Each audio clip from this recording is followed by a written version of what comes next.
Olá, boa tarde. Estamos então seguindo o nosso projeto História da Minha Vida, parte 4. Voltamos lá na Vila São Miguel, nas duas pecinhas com patente. Eu, meu irmão com 11 anos, minha avó e a minha mãe, onde praticamente todo ano, de 1958, pedaço 58, pedaço 59, ficamos por lá até que alguma coisa mudou. Enquanto isso, era uma vida de rotina. Ainda o período que a minha tia permaneceu lá enquanto se tratava, de um problema ginecológico que ela teve.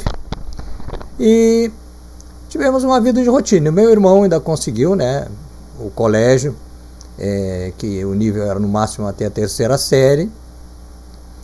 E tínhamos uma vida puramente de rotina lá, esperando o dinheiro que meu pai mandava todos os meses da aposentadoria. E o meu irmão ganhando no biscatezinho lá no açougue, E a gente sempre com a esperança, de que as coisas um dia mudassem para melhor. E de repente o meu pai se curasse do problema de pulmão e, na pior das hipóteses, morresse, Então, esse período foi um período praticamente de organização, de expectativa, em que a própria condição daquela época não nos dava muito para que a gente pudesse progredir rapidamente. Nós praticamente no meio do campo, em duas pecinhas e uma patente para fazer as necessidades. Tínhamos uma vida bem simples. Naquele período, na época, não tínhamos rádio. A única rádio que se tinha era a farroupilha e aqueles rádios grandes de válvula, e que naquela época também não era muito fácil, era meio caro e também não era muito fácil de se comprar. Então nós tínhamos uma vida ali de que 6h30, 7 horas, anoiteceu, toma banho, se lava, toma café e deita para dormir, acende o lampião e dorme até que o outro dia acorde e se faça a luz de novo para a vida continuar. E nesse período aí, aonde também se comentou muito sobre coisas que aconteceram, que se passaram, e é um bom momento dentro da minha história colocar para vocês o que a minha mãe também naquela época comentou, e depois comentou por diversas vezes, o motivo de nós termos vindo de lá, além da dificuldade de morar numa casa de aluguel, meu pai recebendo pouco, uma aposentadoria, e ainda de repente aquele tempo com dificuldades de remédios, mas houve um motivo, houve uma situação para a qual meu pai e a minha mãe tomassem a decisão de ele ficar lá se tratando, até eventualmente precisando fazer alguma internação hospitalar, e nós vimos embora morar com a minha avó e tocar a vida, que foi uma situação do meu tio e a minha tia, que tiveram 5 filhas mulheres e não conseguiram ter filho homem. Então eles viram a situação difícil e humilde que nós estávamos vivendo lá, pagando aluguel de casa, meu pai se tratando e ganhando pouco, e eles muito bem de vida. A minha tia, então, não sei se por bem ou por mal, mas ela correu o risco de ofender a minha mãe, e a minha mãe se sentiu ofendida, Naquela época eu tinha meus 5 para 6 anos por aí.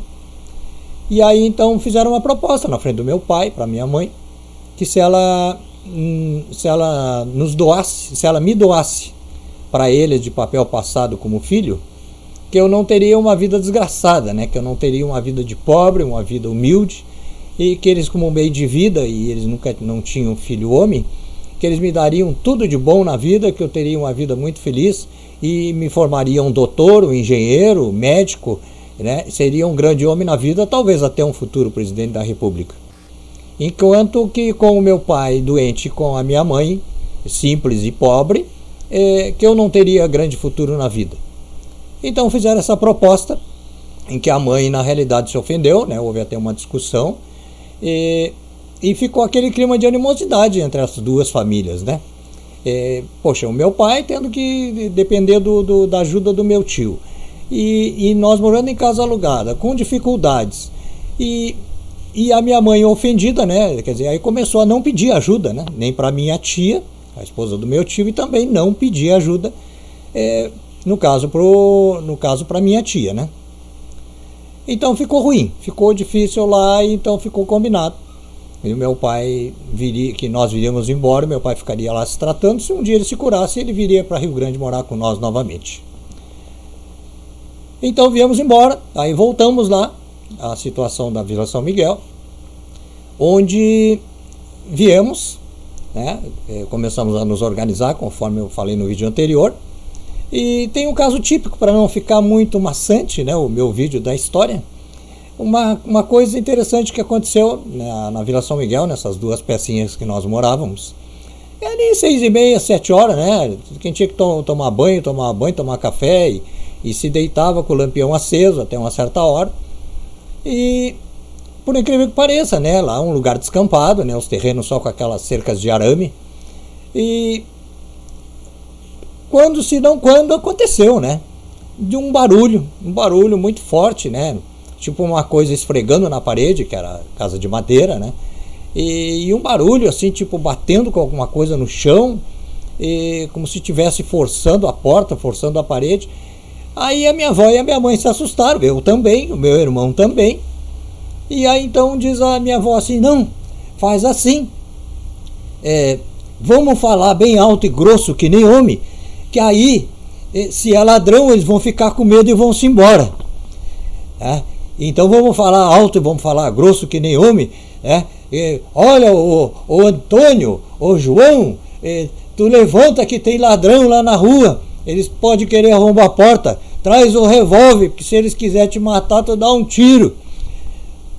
Aí, o que aconteceu? Uma cena até bastante engraçada. Se não fosse o pânico, né, da gente estar no meio do campo lá, com o risco de ser assaltado, uma cena bastante engraçada, até a atitude, né, a voz grossa da minha mãe e da minha avó, fazendo uma encenação como se tivesse um homem adulto lá, falando grosso, que ia pegar o revólver para ir ver o ladrão na rua. Aí, o que acontece? E aí passou-se 10, 15 minutos aí, aquele barulhão, e elas falando em revólver, e chama o João, e chama o Antônio. Aí desapareceu aquele barulho, né? Aí a gente também se acalmou, né? Apagamos o lampião, ficamos quietos para esperar ver o que acontecia. E sumiu aquele barulho, aí a mãe disse: não, de repente, se era ladrão, foi embora, né? A gente falou grosso que nem homem, né? E falando em tiro, né?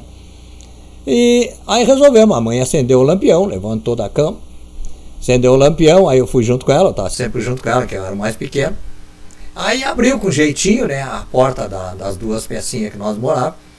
E o que a gente enxerga ali com o brilho do luar, né, com a claridade da lua, das estrelas, né, 2 cavalos que estavam se coçando na parede da varanda, né, das pecinhas, se esfregando num moirão da cerca ali, que era até uma cerca muito mal feita, porque era um terreno que a gente tinha comprado fazia pouco tempo. Então a cena foi hilariante, se não fosse até engraçada, ao mesmo tempo uma cena de pânico, né? Porque quem poderia imaginar que os cavalos iam achar justamente a parede da casa para se encostar? Então isso prova que, na realidade, essa minha história não é só tristeza, não é só dificuldade, não é só coisas ruins, mas também cenas engraçadas que a gente passa e que outras tantas haverei de contar para vocês aqui. Além de descontrair do vídeo, né, para não ficar uma história maçante, também serve como experiência, né, de situações em que nem sempre a gente deve entrar em pânico, nem sempre a gente deve se apavorar, porque muitas vezes a gente se impressiona e, na realidade, muitas vezes a coisa nem é tão do jeito que a gente pensa, e não é tão grave como a gente imagina. Isso serve como experiência, né, de tantos outros casos que a gente conhece aí, tanto de vídeo como de internet, como de filmes, em que as pessoas se apavoram, se precipitam e, na realidade, depois do mal feito, ou depois das coisas acontecerem, não adianta a gente voltar atrás, porque não dá mais tempo de corrigir. Então vai ser essa minha história, está começando a descontrair, vai ficando bom. Vai ter romance, vai ter aventuras, vai ter dificuldades, vai ter tristeza, né? Vai ter algumas desilusões, mas também vai ter alguns momentos alegres. E é isso que eu quero compartilhar, embora com essa dificuldade que a gente lamenta muito, né?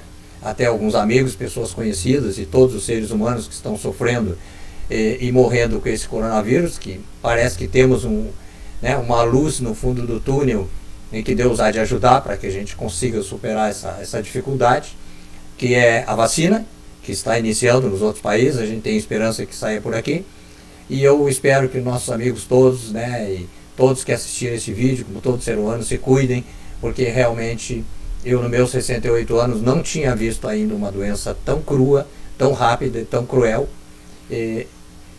que destrói a humanidade, onde nos deixou praticamente reféns, sem uma solução a não ser essa que está surgindo agora, que é da vacina. Então vamos se cuidar. Eu agradeço a todos que assistem meus vídeos, e como eu disse no primeiro vídeo, é como se eu estivesse na casa de vocês fazendo uma visita, contando um pouco da minha vida, e merecendo a atenção de vocês.